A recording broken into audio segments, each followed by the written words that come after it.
ओम नारायण अखिल गुरु भगवन नमस्ते। सज्जनों, जब भारत पाक विभाजन हुआ तब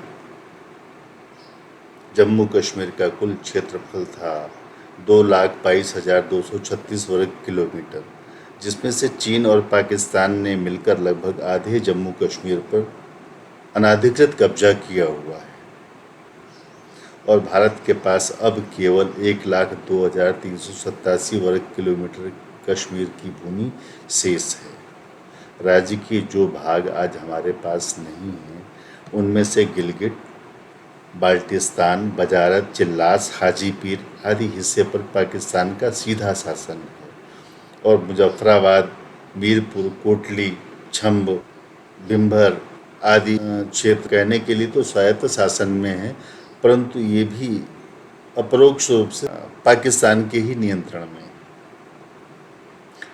पाकिस्तान के नियंत्रण वाले इसी कश्मीर के मुजफ्फराबाद जिले की सीमा के किनारे से पवित्र कृष्ण गंगा नदी बहती है।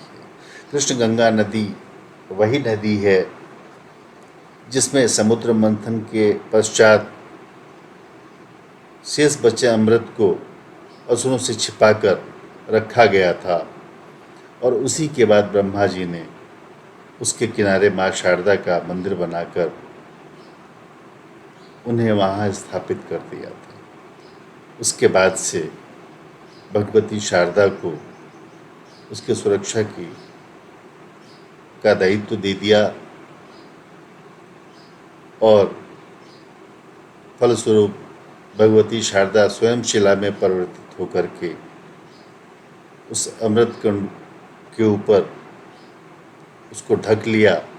कालांतर में वही शिला सर्वज्ञ पीठ के रूप में सुविख्यात हुई, जिस पर आरोहण करने वाले को जगत गुरु की उपाधि देने की परंपरा रही इस देश में। और उस क्षेत्र पर भगवती शारदा की ऐसी अद्भुत कृपा हुई कि अष्टांग योग और अष्टांग हृदयम लिखने वाले महर्षि बागभट्ट, अष्टाध्यायी के जनक महर्षि पाणिनि, योग सूत्र के जनक महर्षि पतंजलि, आयुर्वेद के पितामह चरक, संगीत रत्नाकर के जनक सारंगदेव, पंचतंत्र के लेखक विष्णुगुप्त, ये सारी विभूतियाँ वहीं पर जन्मी। वहीं पर नीलमत पुराण, चरक संहिता, शिव पुराण, कल्हण की राजतरंगिणी, संगीत रत्नाकर, अभिनव भारती, ये सारे सबके सब अद्वितीय ग्रंथ उसी भूमि पर लिखे गए।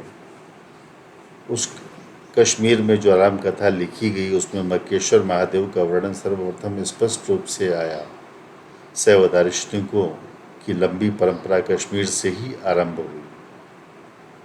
चिकित्सा शास्त्र, खगोल शास्त्र, ज्योतिष, दर्शन, विधि, न्याय, पाक कला, चित्रकला और भवन शिल्प विधाओं का भी केंद्र रहा कश्मीर,